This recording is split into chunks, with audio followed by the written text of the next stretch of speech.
Olá, pessoal! Mais um podcast Fala Clayton. A gente vai agradecer aos nossos patrocinadores: Ecofiber Sistemas Acústicos, Grate Publicidade, Helva Plaque Compensados, Perfilar Drywall, Forrotec Sistemas Construtivos, Gypsum Drywall, do grupo ETEX. E hoje a gente tem um convidado, Eduardo Rosa. O Eduardo está aqui com a gente hoje. Muito prazer em te receber, Eduardo. O prazer é meu. É uma honra estar aqui contigo. Vamos ver o que nós conseguimos desmistificar a respeito da parte de acústica, né? O Eduardo, ele é diretor geral da empresa Ecofiber. Tem mais de 10 anos de experiência, né, Eduardo? Sim. Como que começou esse teu caminho, Eduardo? Conta um pouquinho pra gente da tua história. Esse caminho começou eu já trabalhava com a parte de não tecidos, vamos dizer assim. E esse caminho começou com uma história muito interessante quando eu conheci o senhor Rui Altenburg, que é o presidente do Grupo Altenburg. E eu fui, vamos dizer assim, contratado nesse grupo, eu vim integrar a equipe desse grupo justamente na parte do desenvolvimento de um segmento que era novo para o grupo todo, que era um segmento totalmente técnico, totalmente desafiador, e nós estávamos, na época, a empresa estava entrando na parte de construção civil. E era uma ideia, um conceito muito inovador, que não tinha no Brasil. É um conceito que foi trazido da Alemanha, o seu Rui, nas viagens dele, se deparou com isso, era um conceito que foi trazido da Alemanha, que era a utilização da lã de PET, que é o polietileno teroftalalato, que é a garrafa PET, aquela história toda. Na verdade, aquilo é um poliéster, e era trazer o conceito que tinha na Alemanha já de reciclabilidade, de conseguir fazer uma construção mais ecológica, ter uma série de aproveitamentos. E isso já estava se desenvolvendo na Europa, já era aplicado. Oceania também já tinha alguma coisa nessa linha, Estados Unidos também. Itália já estava trabalhando com isso, que era fazer a parte dos isolamentos térmico e acústico utilizando as fibras de poliéster, de PET, como são chamadas. E o grupo, ele trouxe essa ideia e o grupo comprou um equipamento para a produção destas lãs para isolamento térmico acústico à base de lã de PET, lã de poliéster. Então eu vim integrar a equipe justamente nesse momento, bem no início, no desenvolvimento desse conceito todo. O equipamento já estava. E nós fizemos toda a parte da abordagem no Brasil, trouxemos essa ideia inovadora dentro do Brasil. Então foi dessa maneira que eu fui acabar parando nesse mundo todo dessa maneira. Eu já atuava na parte técnica, mas atuava na parte técnica com filtração, com outros elementos em que as fibras de poliéster e esses não tecidos são utilizados, mas na parte de construção civil era uma coisa bastante inovadora no Brasil. Era um campo dominado por outras tecnologias. E essa tecnologia nova, mais eco-friendly, vamos dizer assim, ela veio realmente com um conceito muito forte e pegou muito bem no mercado. Tá? Tem uma aceitação ótima de mercado nisso aí e atende o que for necessário. Pessoal, o Eduardo, ele é nosso parceiro também. O grupo Forrotec hoje consome os produtos da Ecofiber. Excelente produto. Obrigado. Eu já conheço, né, Eduardo, toda essa gama, mas vamos contar um pouquinho para o pessoal quais os produtos que a Ecofiber tem hoje. Bom, hoje nós temos praticamente toda a linha, e estamos cada dia desenvolvendo mais, toda a linha de materiais para isolamento térmico acústico para atender uma obra de construção civil. Alguns elementos, a maioria dos elementos, vamos dizer assim, são para construção a seco. Aí pega tanto o drywall, o steel frame como o wood frame, que são novas tecnologias, é algo que está entrando e está entrando muito forte hoje no mercado, mas também nós temos produtos que são aplicados na construção tradicional, com bloco cerâmico, dessa maneira também aplicado. Então nós temos os produtos para isolamento de parede, para isolamento acústico de parede, que é o ruído transmitido de um ambiente para o outro. Nós temos produtos para absorção acústica, que é para melhorar o conforto acústico dentro do ambiente. Nós temos um produto também para isolamento térmico, paredes externas, questão de intempéries e radiação solar e tudo mais. Nós temos produtos nessa linha também. Faz tanto a parte térmica como a parte acústica de isolamento. Nós temos um produto muito interessante, esse tem uma história bem longa conosco, que é um produto para isolamento de ruído de impacto, que é um ruído estrutural, que vem pela estrutura do empreendimento. E quanto mais monolítico é o empreendimento, mais o som se propaga lá dentro. Ele é utilizado nas lajes hoje, né? Isso. Inclusive, isso é lei, né? Hoje é obrigatório se usar em prédios residenciais, né, Eduardo? Hoje, vamos dizer assim, a partir de 2013, quando saiu a norma, a NBR 15575, ela foi um grande divisor de águas. Essa norma, ela definiu níveis de desempenho para edificações familiares. Isso é muito importante. Tem muita gente que ignora ou fecha os olhos ou faz de conta que isso não existe. Só que isso é um grande divisor. E é aquela história, né? A norma é lei. Não, norma não é lei, mas a lei diz que tem que seguir as normas. Portanto, a norma tem força de lei e quem não seguir a norma está fora da lei. Então, é muito claro e isso o cara encontra lá no Código de Defesa do Consumidor. Pode depois responder por isso, né, Eduardo? Certamente responderá. Se alguém encontrar a falha, o cara responderá. Mas o que acontece? Com a entrada dessa norma de desempenho, essa questão do ruído de impacto, que é aquele você ouvir o vizinho de cima andando, o salto alto da esposa, da mulher andando no apartamento de cima, as patinhas do cachorro que o pessoal ouve, ele veio para atender isso aí. Então, essa norma, ela estabelece níveis de desempenho no qual os empreendimentos têm que se enquadrar. Tem o nível mínimo, tem o nível intermediário e tem o nível superior.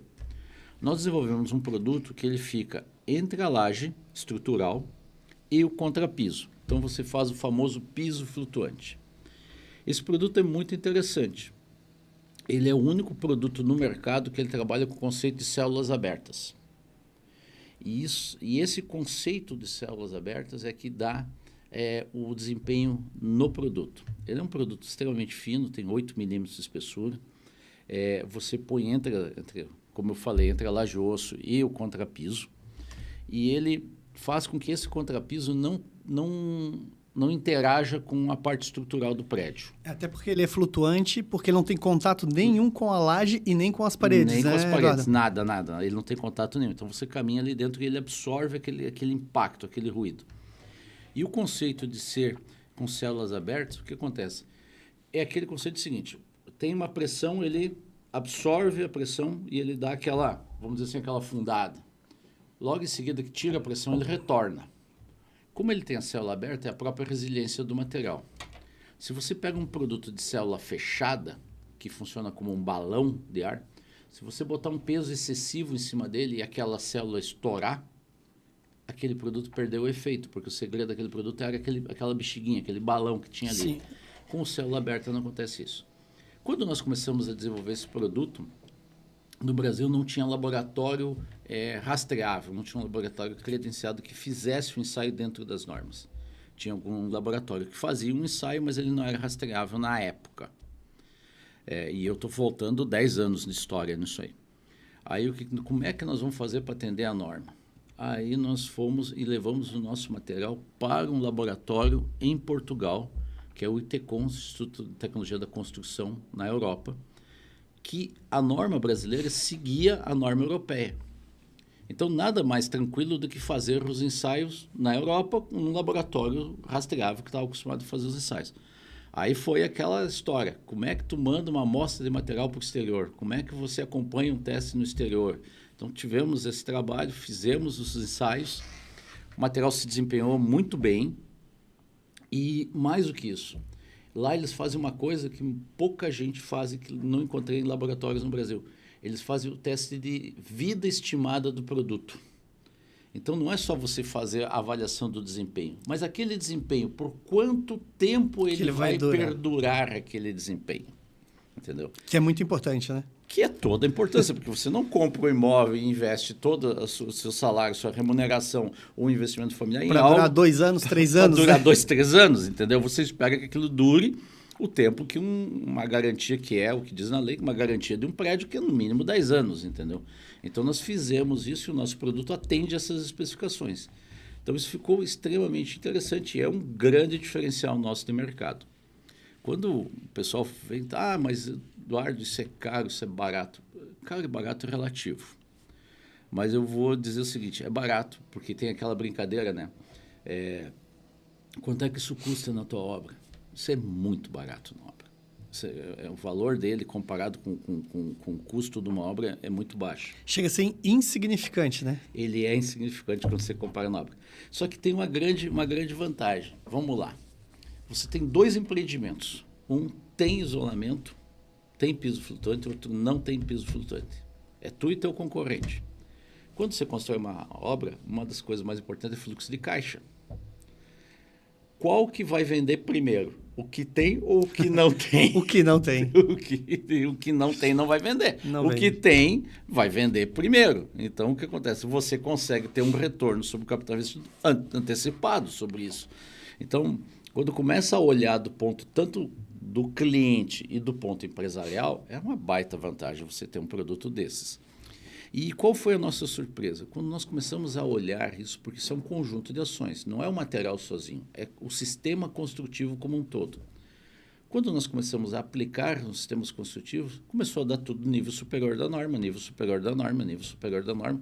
Isso foi extremamente importante, entendeu? Então, ele é um produto que entrega no sistema construtivo tradicional um nível muito bom. E o que tem? E o que eu mais acho estranho, tem empreendimentos que a gente olha assim, não, esse empreendimento é classe A, esse empreendimento é acabamento de primeira, esse empreendimento... Aí tu pergunta, tá, e como é que é a performance acústica desse empreendimento? Ah, nós atendemos o mínimo. Mas como é que tu compra um produto padrão A, um produto superior, atendendo o mínimo? Me explica como é que você faz um automóvel de nível superior atendendo o mínimo esperado, que é o que sai um kid da vida, entendeu? Não Isso tem é importante. como acontecer. Não, é uma dicotomia na fala da pessoa. É que as pessoas às vezes acabam comprando um apartamento pela arquitetura dele. E esquecem de ver o que tem dentro da parede, embaixo do piso. Isso é muito importante também, né, Eduardo? A arquitetura é linda para vender prédio. É terrível, às vezes, quando você vai morar com ela e você vai conviver com ela. Justamente. Eu não tenho nada contra a arquitetura, mas a norma de desempenho veio justamente para isso, para trazer o conforto que as pessoas necessitam. E aí você pega um grande centro como São Paulo, você pega até Blumenau mesmo, onde nós estamos. Você tem avenidas, alamedas que têm os seus horários de trânsito de tráfego pesado. Se não tiver uma preocupação com a acústica e o entorno do empreendimento e tratar isso de uma forma séria, como a norma exige, a pessoa que for comprar um imóvel desses, ele ou não dorme, ou vai acordar com o fluxo dos veículos, entendeu? Então, isso é uma coisa bastante complexa hoje em dia, né? E até a questão, vários estudos de saúde que associam a saúde da pessoa com a questão do ruído. Gera um estresse, né? Gera um estresse muito alto e o pior é o seguinte, é um estresse não percebido, porque ele é acumulativo. Todo dia um pouquinho, todo dia um pouquinho. E aquilo é acumulativo, entendeu? Então, isso realmente... Tem estudos, inclusive, de aprendizado de crianças, o quanto aquela acústica dentro do ambiente de aprendizado facilita o entendimento das crianças e melhora o aprendizado sobre isso. E hoje também, Eduardo, a gente está fazendo muito prédio residencial onde as paredes internas, as pessoas já estão optando pelo sistema de drywall. E muitos clientes meus me perguntam qual é o desempenho acústico nessas paredes de drywall, se é superior a uma parede de alvenaria. Acho que tu podia deixar isso aqui bem claro para todos. Bom, vamos falar entre a alvenaria tradicional, o bloco cerâmico, e a parede de drywall. Questão de construtivo. A parede de drywall te entrega uma construção muito mais rápida e limpa. Tá? A questão e a parede de drywall facilita a questão estrutural de todo o prédio. Sem contar que, se você precisar movimentar uma parede ou quiser mexer alguma coisa dentro do teu próprio imóvel, você pode fazer. Pode alterar o layout. Altera o layout facilmente. Entendeu? E com baixo custo, não tem aquela quebraceira toda que tem dentro do sistema tradicional. Só que você acaba conseguindo um layout melhor. Questão de desempenho, propriamente dito. Você vai fazer uma parede de alvenaria, a parede não vai ter menos do que 15 centímetros. Quando você faz uma parede de drywall tradicional, a mais simples, vamos pegar a parede de drywall a mais tranquila, vai ter o quê? 55 milímetros, 5 centímetros e meio, 6 centímetros. A mais fina é 7,4. 7,4, isso. Contra 15, metade. Você soma dos dois lados da parede isso, você já ganhou em área quadrada no imóvel. Então, já tem um ganho financeiro, né? Financeiro, claro, com certeza. Você tem um ganho financeiro e a pessoa que está comprando tem uma área melhor de aproveitamento. A segunda coisa é que as paredes de alvenaria, quando a gente olha a alvenaria tradicional e vai falar de isolamento, que é o som que passa de um lado para o outro, uma parede de alvenaria feita tijolo de pé, reboco dos dois lados, lá põe 1,5 centímetros de reboco de cada lado. Quando o pedreiro é bom, né? Quando o pedreiro é bom, né? Porque o resto eles acertam no reboco. Normalmente dá 2 centímetros, 3 centímetros de reboco. Mas uma parede bem feita, né? Vamos falar de coisas bem feitas nesse momento. Sim.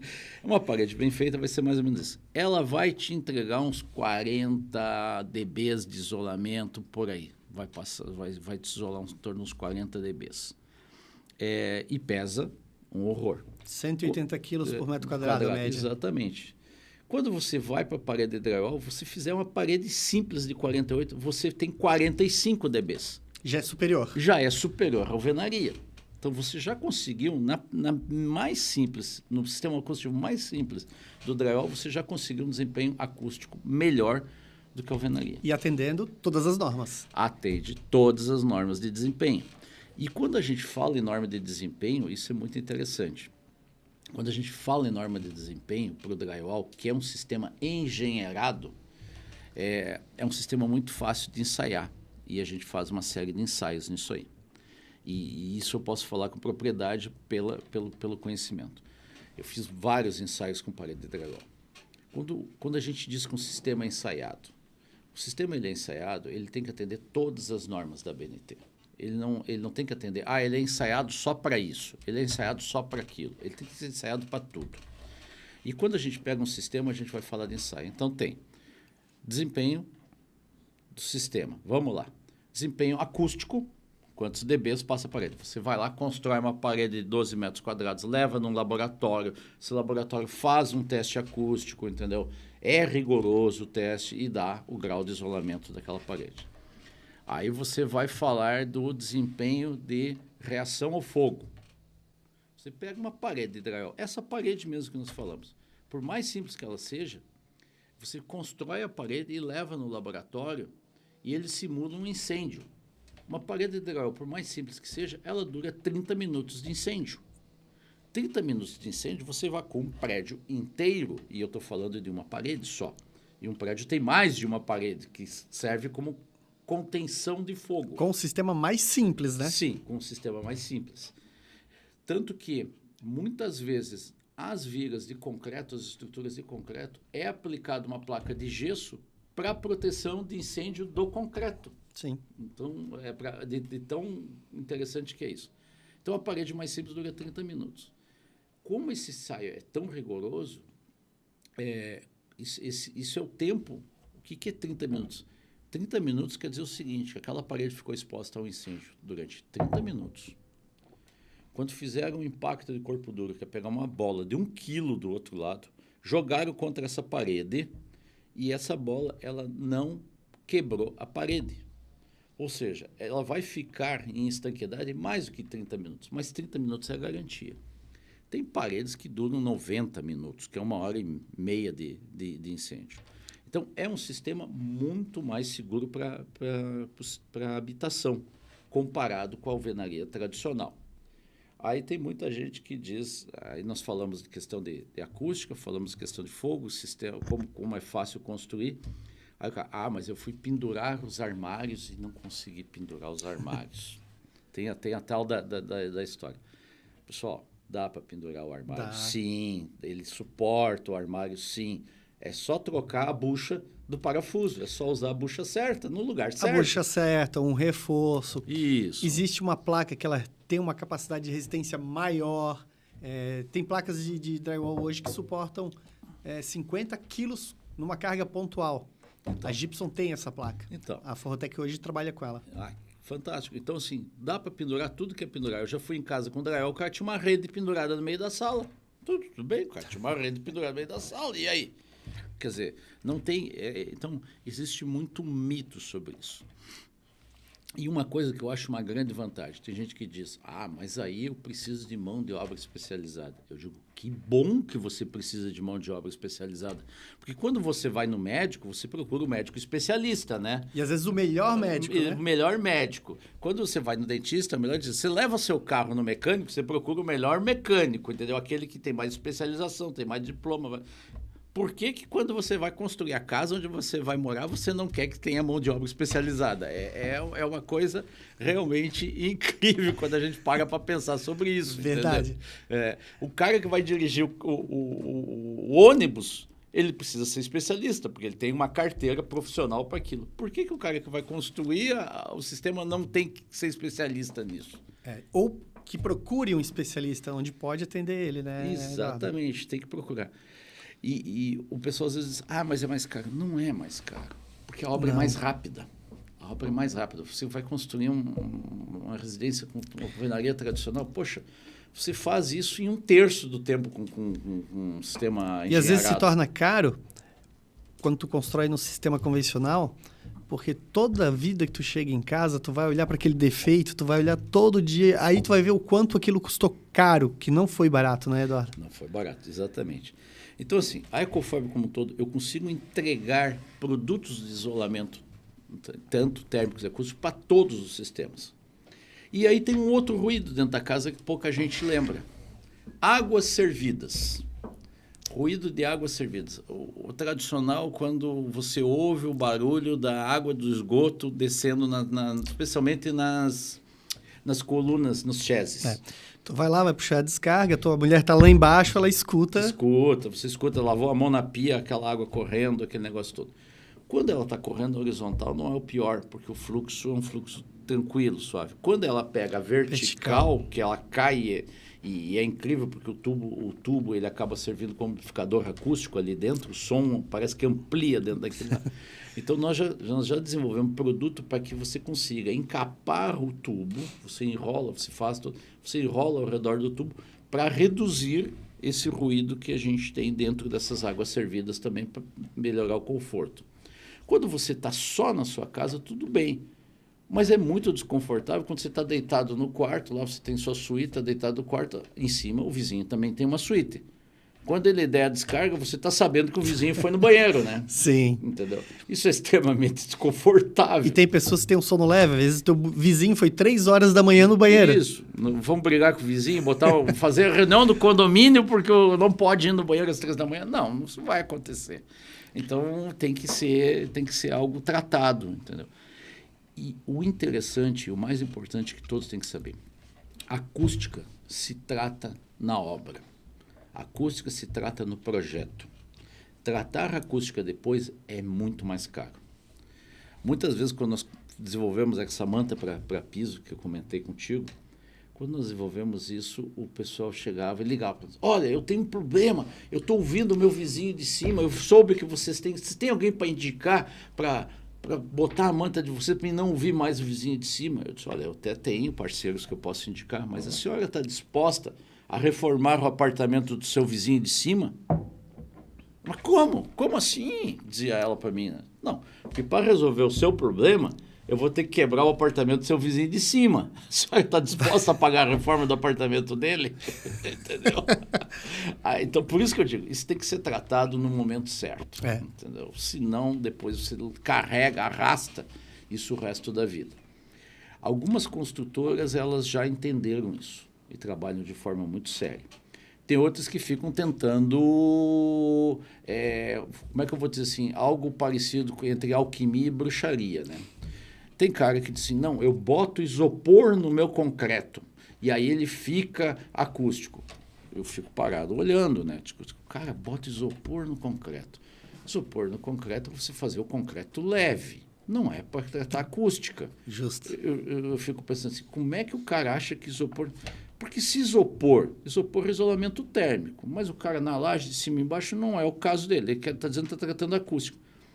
Aí eu fico pensando, mas se isopor fosse isolante acústico, O cara que vende cervejinha na praia não fazia batuque em cima da caixinha de isopor dele, né? Que todo mundo fica ouvindo. Como é que aquilo vai ser isolamento acústico? Mas aí tu vai fazer o quê? Não vou ensinar a roda para uma pessoa que diz que constrói e que está tudo bem, entendeu? Aí tu vai olhar, ele está com uma espessura de laje lá de 30 centímetros. Ele fez duas coisas. Ele aumentou a espessura de laje, gastou mais, botou o isopor que enfraqueceu o estrutural, porque o isopor não dá estrutura, não ajuda na parte de estrutura, e para ele está tudo bem, que aquilo lá é o conceito mais barato para ele. Bom, não vou brigar com a pessoa, né? E é o que tu me falou antes, ele não é especialista no que ele faz. Se ele fosse, ele trabalhava diferente, porque ele gastou muito mais dinheiro se ele tivesse trabalhado da forma correta. Sim. E outra, né, o controle do isopor dentro do concreto é uma coisa complicada, porque o concreto ele é um agregado de pedra, cimento, tudo mais, e água.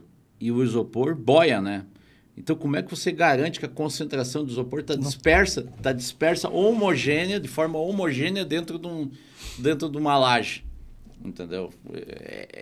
A tecnologia existe, mas e aí? Empregar a tecnologia da forma mais correta possível e garantir isso é complicado. Quando a gente fala de tecnologia na construção civil, eu falei no outro programa com a Silvia, as pessoas esquecem que tem que se planejar antes e executar depois. Geralmente eles executam e depois pensam no que fizeram. É bem isso. Ou quando o problema está emergente na frente, como é que nós vamos resolver isso agora? Antes que seque. Aí eles lembram de ir atrás de um especialista, né? É mais ou menos isso aí que acontece. Então, realmente, esse sistema, tanto o drywall, e agora já tem norma, já saiu norma para o steel frame, já saiu norma para o wood frame. Uma grande questão... A do wood saiu agora há pouco tempo, agora, né? Saiu agora, está quentinho, fresquinho. Saiu do forno. Se pegar ela, a tinta ainda não secou ainda, de tão novinha que ela é. Mas o que acontecia? Uma das grandes coisas, quando eu comecei nisso, nós nos deparamos o seguinte, não existia norma da BNT para usar lã de PET em sistema de drywall. Muito bem, então vamos fazer a norma.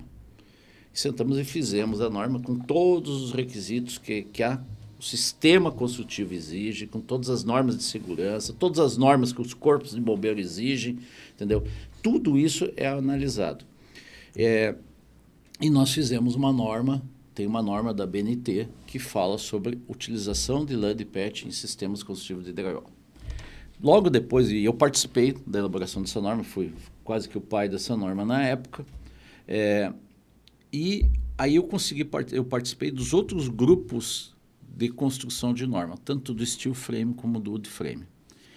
E quando chegou a parte de isolamentos, a lã de PET, ela entrou no sistema e ela, cara, pensa num casamento perfeito. Quando entrou a lã de poliéster no sistema, vamos dizer assim, o sistema de steel frame, a lã de PET é um material que não retém água.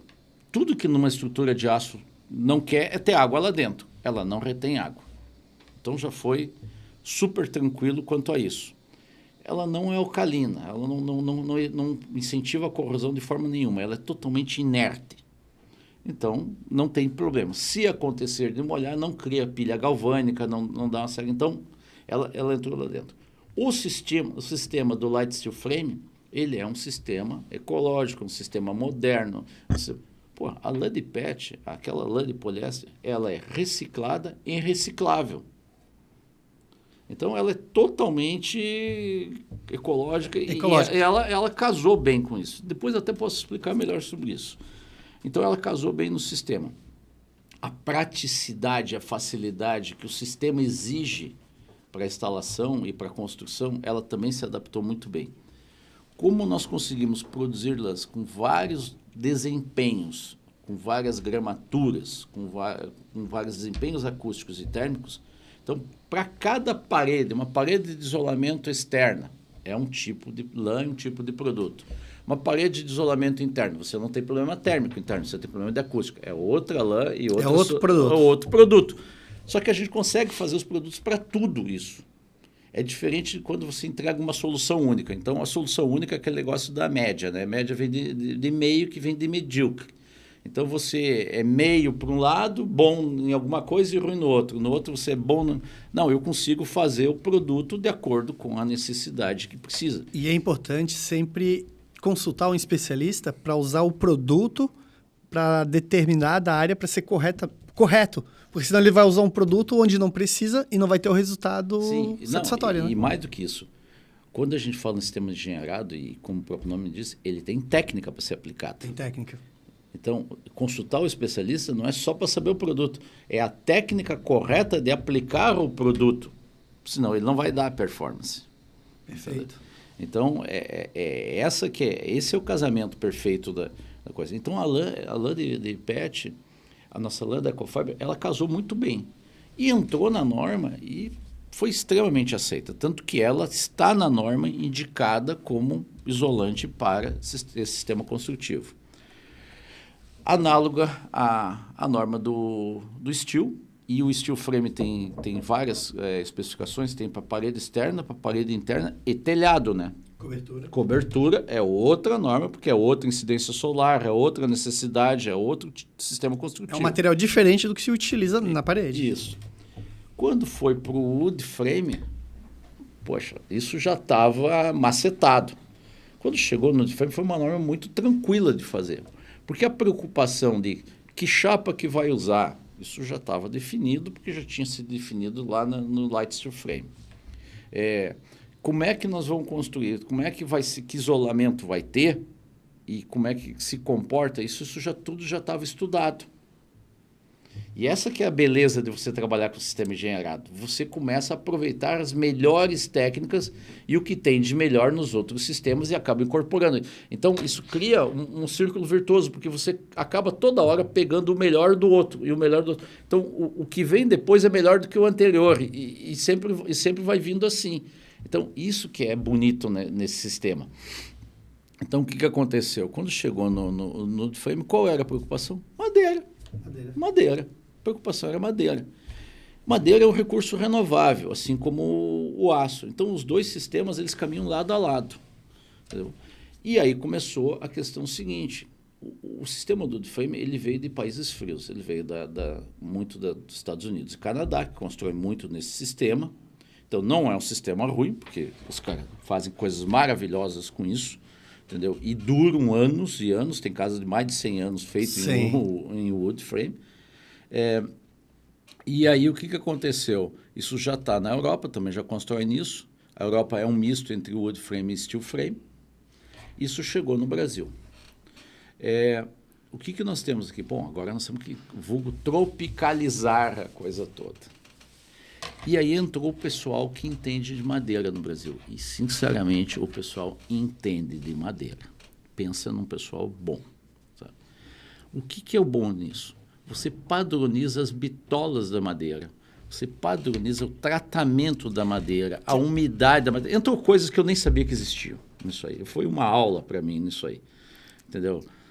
E nós temos condições plenamente de construir e com material nosso. Até porque muito parte da madeira lá de fora sai daqui, né? Sai daqui, muita coisa sai daqui, sim. Sai daqui.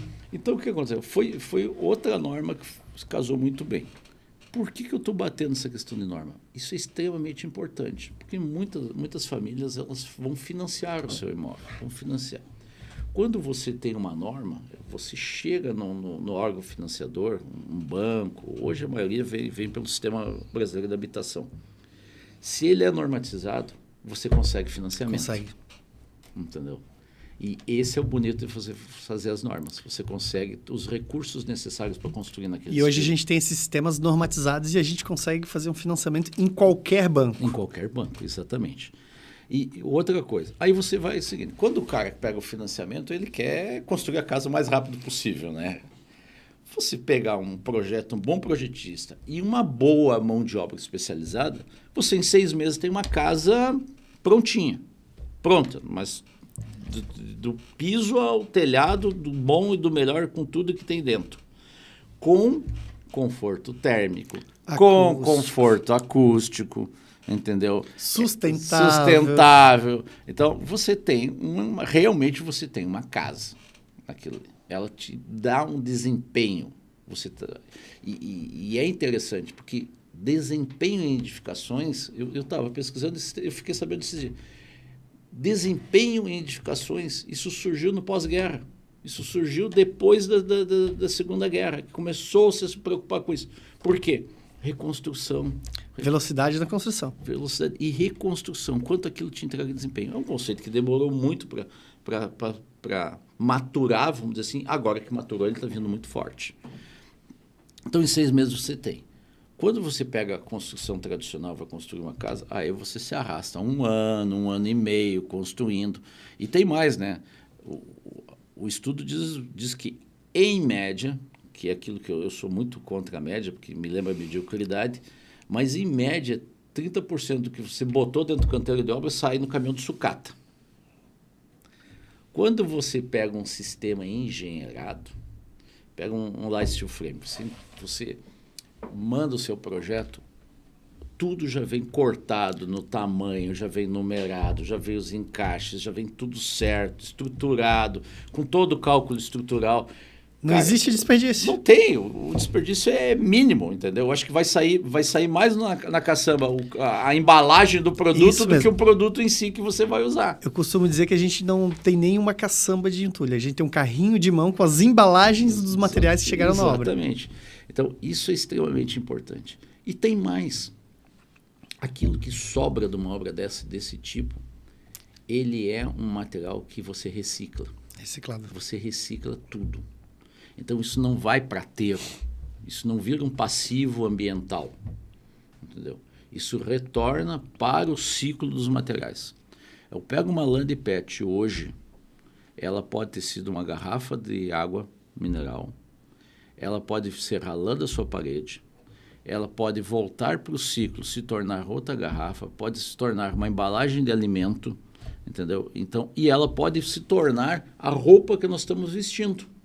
Também. Porque se você olhar a etiqueta da roupa, que provavelmente qualquer quem está nos ouvindo, parar para olhar, você deve ter mais ou menos no seu vestuário, que você deve estar usando agora, em torno de 50% de poliéster, que é do PET. Que é do PET. E você está usando e não está sabendo, não está se percebendo em cima disso aí. E aí começa a questão dos mitos. Aí começa os mitos. Eu quero te perguntar um mito. As pessoas sempre me perguntam, porque quando eu dou como sugestão lã de PET, eles me perguntam, não pega fogo? Eduardo, pega fogo? Não pega fogo, não pega fogo. Vamos desmistificar isso aí. Vamos conversar bem isso. Primeiro é o seguinte, a fibra que está dentro da parede é a mesma fibra que tem dentro de um edredom. Só mudou o diâmetro da fibra para botar na parede. É mais grossa porque ela é uma fibra que tem uma função técnica, uma função para construção civil. A outra tem uma função de conforto, ela só é mais fininha. A química dela é a mesma. Química é a mesma. Aí os caras perguntam, mas me disseram que isso pega fogo dentro da parede. Eu digo, pelo amor de Deus, quando você guarda o seu edredom no guarda-roupa lá, o verão inteiro, quando você usa aquilo no inverno, você guarda aquilo no verão inteiro, ele nunca pegou fogo dentro do teu guarda-roupa. Não. Então, por que ele iria pegar fogo dentro da parede? Dentro da parede, pelo amor de Deus. Então, esse é o primeiro mito que eu quero dizer. Não pega fogo, não tem combustão espontânea. Tá? Segunda coisa, se eu tenho um produto normatizado, e isso é muito sério, eu atendo todas as normas. E dizer todas as normas, são todas as normas de reação ao fogo também. E isso foi feito ensaios, e não foi um ensaio, foram vários ensaios. A lã de PET, os materiais têm uma classificação, e isso eu acho muito interessante. Até uns anos atrás se usava uma norma que é a 9442, painel radiante. O que você fazia? Você pegava um pedaço de isolante, botava em cima de uma tela, botava um painel radiante, um painel que gerava calor, e via se aquilo pegava fogo ou não pegava fogo. Bom, se botar a lã de PET nessa aí, tem até um vídeo rodando por aí sobre isso. Você bota a lã de PET, encosta o painel radiante, ela não pega fogo, ela derrete. Mas, pessoal, o que vocês esperam do material? Todo o material derrete em algum ponto. O aço derrete. O aço derrete, o vidro derrete, entendeu? Ele vai derreter, chega no ponto de fusão dele, derrete. Mas ele não pega fogo. Ele não propaga chama. Ele não pegou fogo. Então, o que acontece? Bom, quando os materiais... Mas o que acontece? Ele reduz o volume dele, ele diminui. Então, é uma reação normal do material. E aí se criou uma norma muito mais inteligente, que foram ver saiu de uma norma inglesa, uma British Standard, e essa British Standard é 16626, se não me engano. Posso ter errado o número, mas o que ela está? Está nas instruções normativas do Corpo Bombeiro. Para ter uma ideia, é uma norma tão boa que o Corpo Bombeiro adota ela e tem uma instrução normativa de materiais de revestimento e acabamento que cita ela. Está em todos os corpos de bombeiro do Brasil. E eu acho uma das normas mais inteligentes para testar material. Porque ela não testa o material se ele pega fogo ou não pega fogo. Ela vai além. Ela vai além disso. Primeiro é o seguinte, o que é material que não pega fogo? O que é incombustível? Aço é incombustível. Tá? Vidro, mas vidro não lã de vidro. Vidro mesmo. Vidro.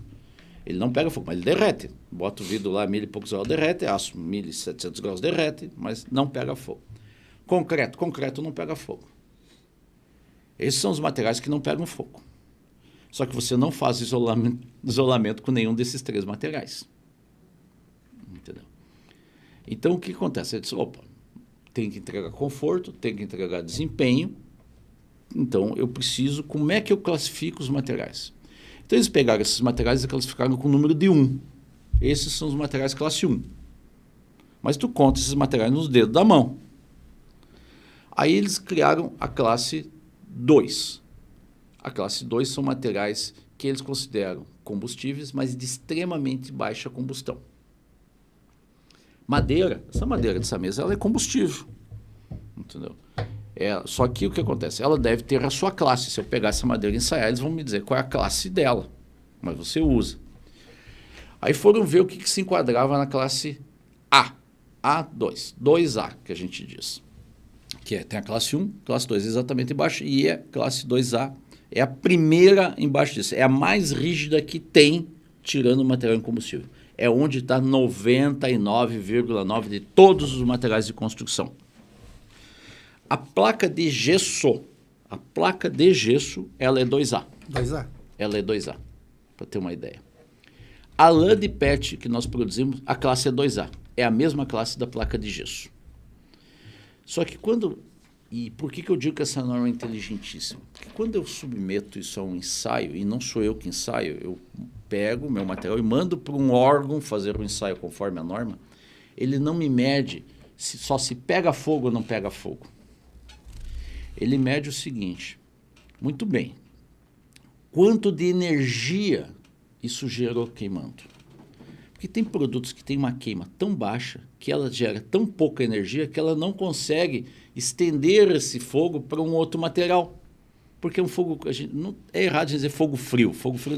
Mas produz tão pouca energia aquilo que ele não consegue incendiar um outro material.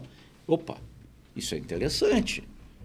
Se acontecer um evento, aquilo me gera tão baixa energia que não consegue botar fogo nas outras coisas. Pô, isso é interessante. Outra coisa que ele mede, com que velocidade esse material queima? Porque ele podia queimar com baixa energia, mas muito rápido. Ele mede com que velocidade isso queima. Tanto que uma parede que tem que ser resistente ao fogo, o bombeiro ele exige um isolamento dentro da parede de lã de PET e alguns outros materiais. Tem que ter um isolamento. Tem que ter um isolamento. E aí o que acontece? Ele mede com que velocidade isso queima. Opa, isso é interessante, porque ele vai levar o fogo do ponto A para o ponto B, com que velocidade de fazer isso? Então, essa norma, e aí ela pede uma coisa. Densidade ótica. Quanto de fumaça material. E aí eu quero, dentro do Desmistificando Mito, eu quero desmistificar um outro mito. Não existe fumaça que não seja tóxica. Então, pare de dizer se a fumaça é tóxica ou não é tóxica. Nenhum ser humano respira dióxido de carbono. Monóxido de carbono. Nenhum ser humano. Tudo que você queimar vai produzir CO2. Tá? Tu não respira. Ninguém. Então, toda fumaça é tóxica. Toda fumaça. Então, não existe isso. Então, dito isso, vamos botar um ponto aqui e vamos continuar nessa fala. Ele mede quanto de fumaça, a quantidade de fumaça que aquilo gera. Tem materiais que você vai queimar e gera muita fumaça, um volume muito grande de fumaça. Tem produtos que geram baixa fumaça, baixa quantidade de fumaça. Então, ele não consegue preencher o volume de uma sala com rapidez. A lã de PET é extremamente baixa a quantidade de fumaça que ela gera. É muito baixa. Tanto que nós ficamos no índice da norma menos da metade do índice mínimo exigido. Então ficou extremamente baixo. Outra coisa que se tornou muito importante, que pouca gente sabia, qual é a densidade ótica? Se pegar fogo, se nós tivermos um incêndio no ambiente, a fumaça, que cor é essa fumaça? Porque eu vou conseguir enxergar a minha saída de emergência, eu vou conseguir enxergar a sinalização, eu vou conseguir enxergar onde é que está o extintor, eu vou conseguir enxergar onde é que está a porta. Isso é uma coisa bastante interessante. Quando foi feito o ensaio da lã de PET, olha só como é que chegou. A norma dizia o seguinte, podia ter no máximo 450 pontos. Para a classe 2A, para a melhor classe, no máximo 450 pontos. Tem um equipamento que mede, nós mandamos para o laboratório. Voltou o lado, 22 pontos. Eu digo, caraca, 22 pontos, 450, 22. Eu digo, esse troço aqui, a fumaça é transparente. Nem dá para ver, né? Realmente não dá para ver, entendeu? E isso é muito importante quando a gente fala em segurança. E outra coisa que quando a gente começou a ensaiar as paredes, nós percebemos uma coisa muito interessante na lã de PET. Quando você faz uma parede de gesso, uma parede de drywall, você tem uma parede, você tem uma placa de gesso, um montante metálico, outra placa de gesso. No meio você tem a lã isolante. Como é que é feito o ensaio? E aí tem que entender como é que funciona o incêndio. Você põe fogo de um lado da parede e fica cuidando do outro lado da parede. E aqui, maçaricos, e tem toda uma norma como é que você faz. Aqui tem sensores, termopares, tudo controlando a temperatura da parede e tudo. No meio está a lã. Aí começa a aquecer esse lado. Começa a aquecer. Começa a transmitir calor pelo metal, que o metal é autocondutor de calor. A gente começa a olhar os parafusos do outro lado, começa a aparecer a cabecinha dos parafusos, e a lã está no meio.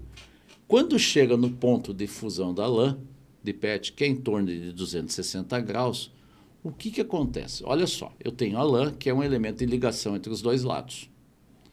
Quando chega em 260 graus, a lã é o ponto de fusão. Ela funde, ela desce, ela derrete. Em linguagem leiga, ela derrete. Ela derrete e desce toda. Ela acabou de criar uma área que não tem mais ligação entre as duas chapas. Não tem mais condução de calor aqui. Agora tem ar entre as duas chapas. Entendeu? Isso foi extremamente favorável, porque a gente começou a olhar a curva de subida de temperatura, a curva de subida de temperatura. Quando chegou nos 260 graus, ela teve uma reta. Ela teve uma reta, uma leve queda, daí voltou a subir de novo, porque continuou. Ela, mas que estranho isso, caiu por quê? Foi o momento em que a lã fundiu. E aí ela criou ela criou uma zona no tempo em que não tinha condução de calor, você não teve o crescimento de calor do outro lado. Isso favoreceu a vida da parede quando nós estávamos fazendo o ensaio. Se você bota uma lã extremamente resistente, com ponto de fusão altíssimo, ela está ali. Só que você está fornecendo energia de um lado e essa energia tem que ir para algum lugar. E a lã no meio está recebendo a energia. Ela está recebendo a energia, Onde é que ela está largando a energia? Nos montantes. Ela está largando nos montantes. No aço. No aço. Só que o aço, ele resiste muito bem à temperatura. Só que ele vai começando a ficar mole, e a parede colapsa. Quando você põe a lã de PET, ela desaparece. Então ela deixa o sistema livre para usar toda a resistência que ele tem. E aí realmente é o desempenho da parede, no caso do incêndio. Porque tu botou a lã para ter o quê? Conforto térmico e acústico. E ele está te dando conforto térmico e acústico. A hora que tem um incêndio, ele te sopra. Eu não vou contribuir com o incêndio. Eu saio fora do sistema e não contribuo com o incêndio. E não prejudico a parede. Porque quando você está com uma lã extremamente pesada dentro da parede, quando o aço começa a receber calor, ele tem que segurar aquele peso ali. E ele está tendo que segurar. Aí o cara bota lá a lã de 40 quilos por metro cúbico. Cara, eu uso uma lã que densidade dá 7 quilos por metro cúbico. 350 gramas de material por metro quadrado para um isolamento simples de drywall, o mais simples que tem. 350 gramas. Aí tem cara lá botando material com 40 quilos dentro da parede. Quando dá um incêndio, o montante tem que segurar os 40 quilos por metro cúbico do negócio, tio. Peso? É peso. É peso. É peso naquilo. Então, quando você usa a LUDPAT, ela realmente te ajuda nesse quesito. Então, ela é segura. É muito segura nessa parte. E tem ensaio, tem laudo para isso. Fizemos paredes, nós continuamos estudando paredes. Nós chegamos a paredes com reação ao fogo de 90 minutos.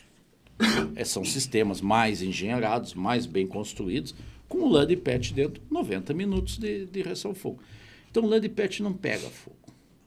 Não pega fogo. Ela é ensaiada sobre isso.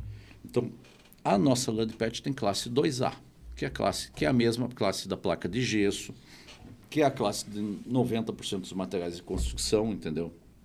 Então, pode usar tranquilamente, que ela é bem segura em cima disso. Eu utilizo, tanto que a gente está hoje numa das maiores obras do estado, obra da Surfland, junto com a Ecofiber, né, Eduardo? Isso aí. A gente tem lá mais de 80 mil metros quadrados de parede de drywall e forro, tudo com a lã da Ecofiber, né? LUDPAT.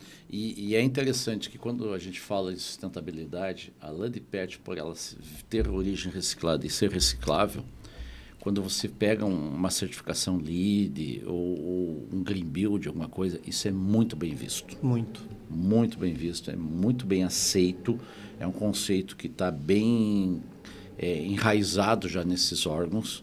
Aí o pessoal vê com muito bons olhos. E pontua mais, né? Ela pontua mais do que as outras lãs tradicionais.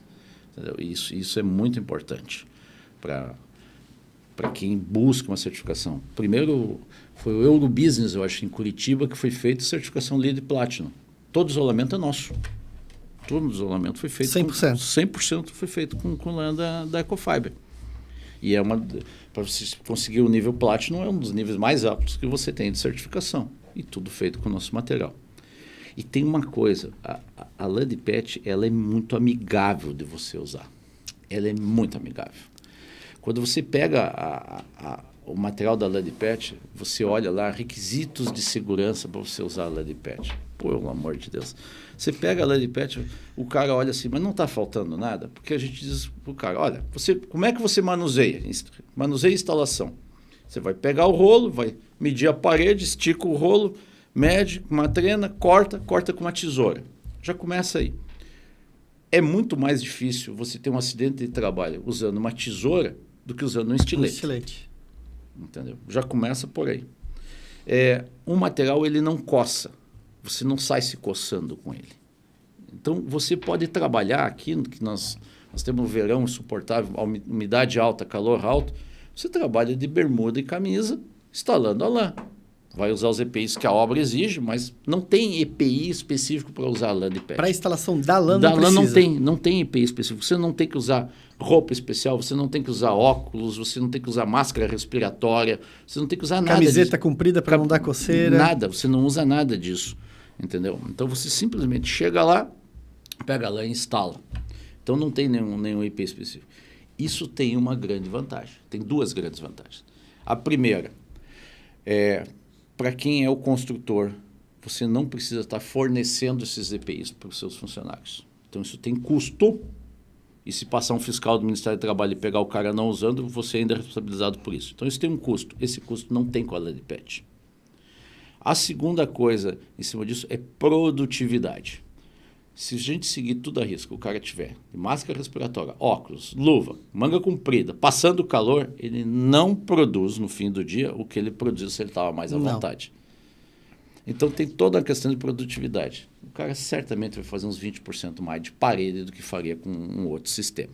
Com certeza. Entendeu? Então, isso é uma coisa que, para quem trabalha com material, faz uma grande diferença. E eu confesso que eu já cheguei em obra e encontrei o pessoal dormindo em cima dos rolos de lã, entendeu? Porque é macio, é gostoso, é confortável, estavam os caras dormindo no meio-dia em cima dos rolos de lã. Então, é realmente um produto que ele vem para ficar, entendeu? Já ficou, né? Já ficou, com certeza. E o que é mais interessante, nós estamos exportando. Estamos exportando. E o que acontece? Nós já estamos exportando para toda a América do Sul aqui, Argentina, Paraguai, Uruguai, Chile, nós já conseguimos chegar. Nós não conseguimos chegar em outros países por uma questão de logística, de custo de transporte, mas não por eficiência do material. Então, nós já estamos exportando. Então, toda a América do Sul usa. No Uruguai, a introdução da lã de pet no Uruguai fui eu que fiz através de uma palestra. Olha, faz uns 6 anos, uns 5, 6 anos, tem a escola de arquitetura no Uruguai lá. Eu fui lá, fiz uma palestra para o pessoal conhecer, o pessoal começou a usar, o Uruguai já usa. Tá? Nós conseguimos entrar na Argentina, nós temos uma parceria com o Grupo ETEX na Argentina muito forte, entramos através do Grupo ETEX. Que é nosso parceiro aqui que também. Que é nosso parceiro, que é parceirão aí, entendeu? Eu tenho um carinho muito especial pelo Grupo ETEX, entendeu? Então, nós já entramos na Argentina, somos parceiros dele lá, somos parceiros dele no Brasil também, entendeu? Temos parcerias com eles e com outros fabricantes também, mas na Argentina especificamente com eles, estamos no Chile também, e agora nós estamos começando a beliscar a Europa também. Puxa, que legal. Então, o produto realmente ele é um produto mundial. Hoje, para o pessoal ter uma ideia, qual é a capacidade de produção hoje da Ecofiber, Eduardo? Cara, olha, é uma pergunta bem interessante. Hoje a Ecofiber ela tem condições de atender todo o mercado brasileiro tranquilamente. Nós temos 2 plantas. Nós temos uma planta aqui em Blumenau, com 2 equipamentos. E nós inauguramos no final do ano passado, começo desse ano, mais uma planta no município de Nossa Senhora do Socorro, no estado de Sergipe, que é do lado de Aracaju, do lado da capital, coladinho ali da capital. Então, nós temos uma condição geográfica muito interessante de atender os nossos clientes, entendeu? Tanto do sul como do norte. Estamos pensando em algumas outras expansões, mas aí nós temos que dar uma olhada melhor no contexto de como é que anda a economia. Mas é uma condição de atendimento assim, muito tranquila, nosso prazo de entrega é extremamente curto, nós entregamos para o nosso cliente, entrar um pedido em até 7 dias, nós entregamos para os nossos clientes os materiais engenheirados, então tem uma condição de entrega muito interessante. E, Eduardo, para a gente encerrar aqui hoje, queria que tu falasse para as pessoas que pensam em construir, que querem saber se todo esse sistema que a gente falou hoje aqui, se é mais barato, se é mais caro, o que tu falaria para eles entenderem que não é o mais barato, o que a gente vende é tecnologia? Eu diria até melhor ainda. Eu diria o seguinte, se informem. Primeira coisa, se informem. O que falta muito é o pessoal correr atrás da informação. E eu diria que não é o cliente. Tem muito profissional que está precisando se informar. Isso é a primeira coisa. A maioria. Se informem. Se informem bastante, estudem bastante. Levem em consideração o todo, a performance do empreendimento, o tempo de obra e as economias que você vai ter na obra. Questão de custo, eu diria o seguinte, que o custo hoje já está igual. Tá? Se não tiver mais barato. No custo final da obra, eu acho que é mais barato. Ele é mais barato? Eu acho que é mais barato. Eu acho que é mais barato, sim. Quando o cara parar para botar na ponta do lápis, eu acho que é mais barato. Fica mais barato. Fica mais barato. Entendeu? Então, o que eu diria para esse pessoal? Se informem. Vocês têm muita opção hoje em dia. Tem alvenaria tradicional, mas pensa bem, você tem alvenaria, você tem o light steel frame, você tem o wood frame, você tem plantas hoje que já estão entregando, tem construtores que já entregam, olha, você não pode mudar a área molhada, que é cozinha e banheiro, o resto você faz o layout da sua casa. Isso só pode por causa do drywall. Entendeu? Verdade. Você quer aumentar mais um quarto, diminuir o outro.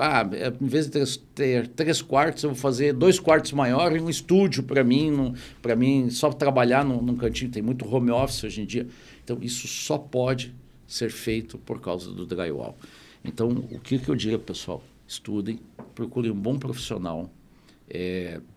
Assim como eu fiz a analogia com o médico, né? Procurem um bom médico, procurem o seu melhor profissional que você conseguir encontrar, que ali você vai encontrar a resposta para a sua necessidade, entendeu? E a sua necessidade pode passar.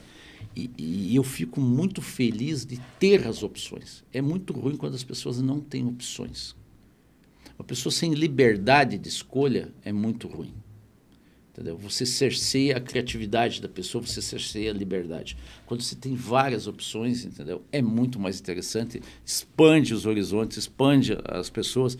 E ele consegue encontrar a solução porque ele precisa. E hoje a gente tem um leque de bons produtos no mercado, né? Temos. Um leque de bons produtos, bons profissionais. A lã de pet, para ter uma ideia, ela é certificada no PBQPH. Programa Brasileiro de Qualidade e Produtividade do Habitat. Isso é um programa muito sério.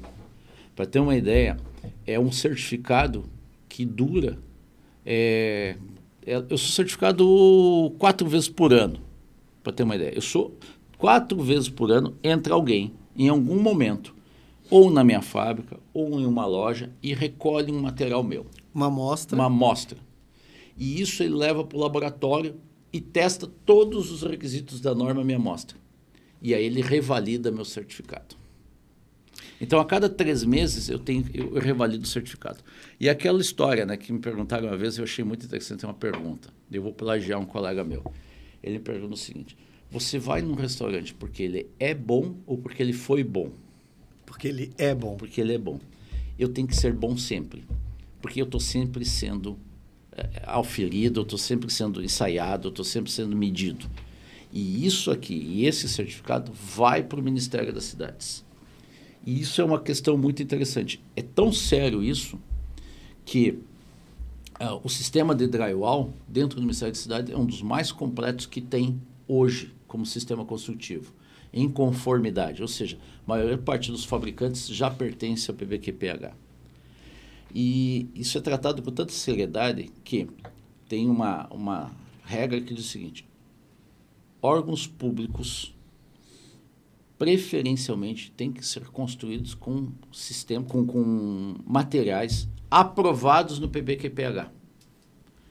Ou seja, se vai construir um fórum, se vai construir alguma coisa que seja de dinheiro público, tem que usar materiais aprovados no PBQP-H. Não pode usar material não aprovado. Você só vai usar não aprovado se nenhum for aprovado. Se tiver um aprovado, você tem que usar aquele.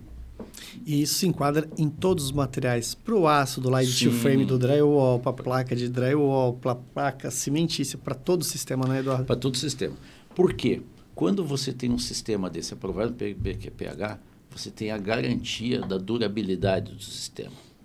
Então, você constrói aquilo para durar, para ficar. E isso está vindo agora, e isso está sendo estendido também para os projetos de casa popular também.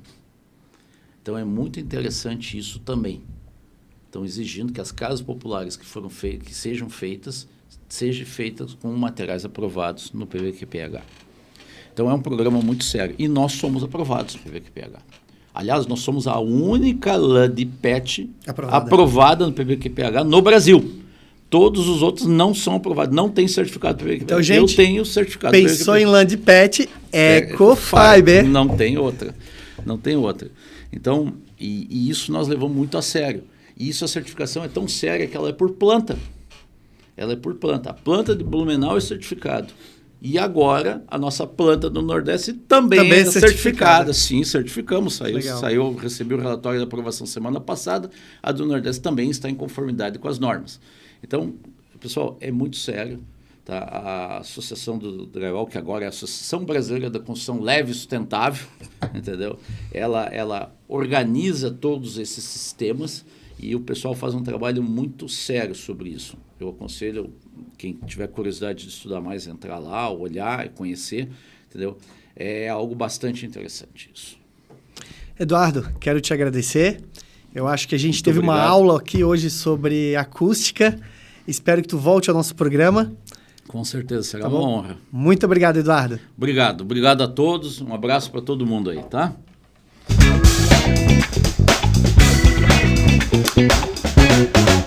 E aí, entendeu? Era isso? Maravilhoso.